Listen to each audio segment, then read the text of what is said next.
Good evening, Seneca Valley, and welcome back to another edition of the Seneca Scout broadcast. As we move into week 8 of the government shutdown and learn about the results of Tuesday's elections, we will focus on local and national concerns. Join us for a closer look at concerns over school renovation costs and the impact of Hurricane Melissa on tonight's show. To start off, let's hear about some upcoming events at Seneca Valley.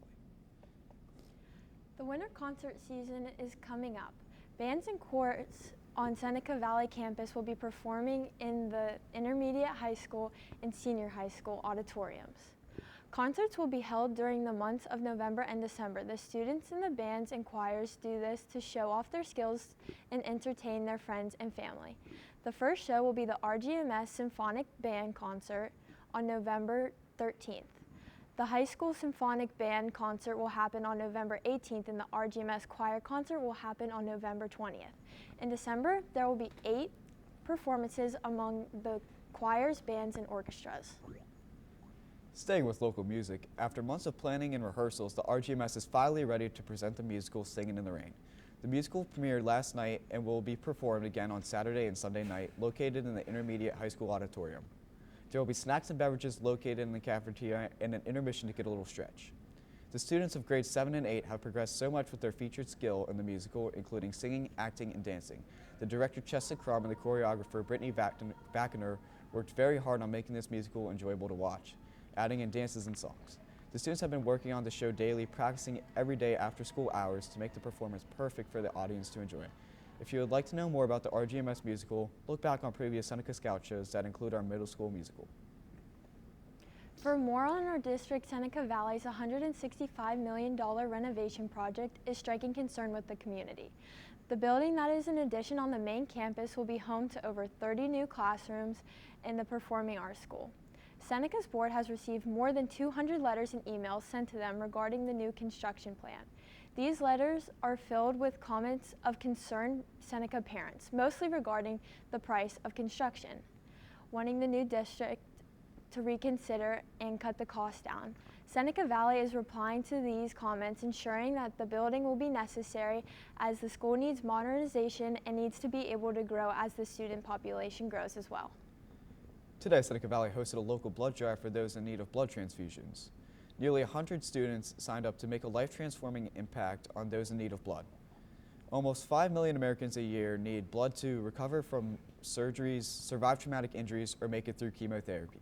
This blood drive, hosted by Mrs. Bonastali, will save roughly 300 people's lives. Now we hear from one of the recruiters, Julian Barlotta, on what different impacts the blood donation will have. All right, Seneca, my name is Gavin Dolan, and today I'm here with Julian Barlotta. All right, Julian, so how did the idea of the blood drive come together? Was it something you guys always wanted to do, or was it like kind of heat of the moment thing? It happens every year. We partner with an organization called Vitalent, and we help give blood to patients in hospitals that are in need of it. So they're having surgeries, they have diseases, they just need fresh, clean blood to just help survive. All right, and what does the blood drive do for Americans in the U.S.? It helps them when they're like under circumstances in the hospital where they can't make their own blood or they need it for other extraneating circumstances. They're just given the blood so that they can help have a better chance to survive. All right, Julian, thank you so much. Thank you, Julian.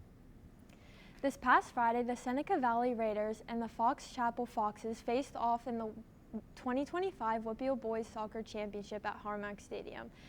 There were very high expectations for this contest as it was expected to be a high-scoring affair with lots of emotion from the players and the fans.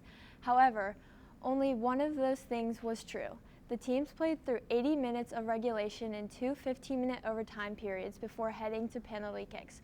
Fox Chapel Sean Reagan's successful attempt in the fifth round clinched a 4-2 shootout win, and the Foxes remained Whitfield champions. Chase Lively and Zach White scored for Seneca Valley in the shootout, but Fox's senior Brady Matthews stopped the shots from Owen Eastgate and Jacob Prex. The Raiders hope to have better luck in states. This Wednesday, Seneca Valley mock trial team held their first in-house competition. The team competed against themselves in a small court case. The team consists of both witnesses and lawyers who all work tirelessly to create a flawless argument. This competition helps determine who will be playing on the state competitive team. The team competes against other schools around the state, the closet champion being January 10th and 11th through the University of Pittsburgh's Cathedral of Learning. We interviewed the head of one of the witnesses in the mock trial, Brianna Zimmerman, about her experience so far in the club. She said, quote, "I loved reading the case and understanding layer by layer what was happening in it. I've already learned so much about the courtroom proceedings and different parts of trial. Good luck to the University of Pittsburgh mock trial competition this January. We will give you an update after the competition." Though it may only be November, teachers on the secondary campus start meetings discussing the program of studies and scheduling for the 2026-2027 school year. Seneca Valley offers a wide range of electives that lets students explore their interests and build new skills. Options include classes in art, music, technology, business, and adult living skills. Students can also take specialized courses like robotics, journalism, and computer programming to enhance their understanding in certain fields. These electives help prepare students for future careers while allowing them to discover their passions. Seneca Scout's very own Luca Marola interviewed some of our students to get their views on the electives they take. There are many electives offered here at Seneca Valley, but today I'm only going to be focusing on a few as I interview 2 Seneca Valley students to see how these electives will help prepare them for the future. Hello, who am I here with today? Bryce Kennedy, And Bryce, what electives do you take at Seneca Valley? criminal investigation. And what would you say to someone who's looking for different electives to take outside of their career path? Do whatever you like. All right, thank you, Bryce. Yeah. Hello, who am I here with today? Tice Conroy. And Tice, what electives do you take at Seneca Valley? This year I take criminology and computer science. And how will these help prepare you for the future? I believe that I want to go into a computer science field when I get older, so I believe that that class will help me prepare me to get into a good college, hopefully in a tough acceptance rate. But I also like how this school has so many options you can choose from, because like criminology and classes like that aren't directly in relation to what I want to do in the future, but I think it's still cool that I can take classes like that. All right, thank you, Tice. Yep, thank you. I'm Luca Marola, and you're watching the Seneca Scout. This Sunday, the Seneca Valley Madrigals are performing at the Strand with the vocal a cappella group Ball in the House. This group travels around the world and performing in small theaters, and tickets for these performances sell fast. Vocal a cappella is purely the use of voice to create harmonious melodies and rhythm. The Madrigals are performing to play the songs Apple Tree, We Are, and 12 Days of Christmas. Let's check in with Chloe Robertson to hear about his thoughts on the performance.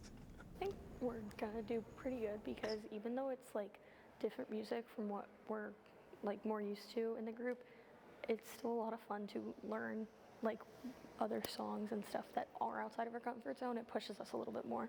Really Apple Tree, just because all of the parts are like so amazing being all put together, and that is one of the ones that's more out of our comfort zone, and it's a lot of fun hearing everything put together. Thank you, Chloe. Moving away from the district for a moment, on Tuesday, October 28th, Hurricane Melissa, a Category 5 hurricane with a 200+ mile-per-hour winds, made landfall in the southwestern coast of Jamaica, making it one of the strongest hurricanes to make landfall in global history. Due to the poor infrastructure on the island, as well as the geography of the island, disastrous destruction was expected with extremely high floods and extremely strong winds. With it now being well after the hurricane having dissipated and leaving Jamaica, widespread recovery efforts have been underway as a first round of aid last Sunday. Some areas have seen extreme damages, such as an entire loss of vegetation on a mountainside and debarking of trees due to 185 mile-per-hour winds. Such as damage, as previously mentioned, is typically only seen when strongest tornadoes, which shows how truly devastating this storm is. And lastly, a new development may soon be coming to Cranberry Township. On Monday, October 27th, Cranberry Township's Planning Commission recommended the approval of a 19-acre project on the corner of Ogleview Road and Route 19. The project, titled the Ogleview Department, has one confirmed tenant, a Sheetz convenience store and gas station that will be the third in one in Cranberry. According to Ron Henshaw, Cranberry's Director of Planning and Development Services, a public hearing will be held on November 20th to, quote, consider preliminary land development and conditional use applications. Developments say that the goal is to create a pedestrian-friendly hub with retail stores, housing units, and restaurants, all with balconies overlooking a courtyard. If this goes well in Cranberry, we'll have another plaza of bustling businesses sometime in the near future. That's all we have for you today, Seneca. We will see you next time for another news ranging from local to national news. Thank you for watching the Seneca Scout.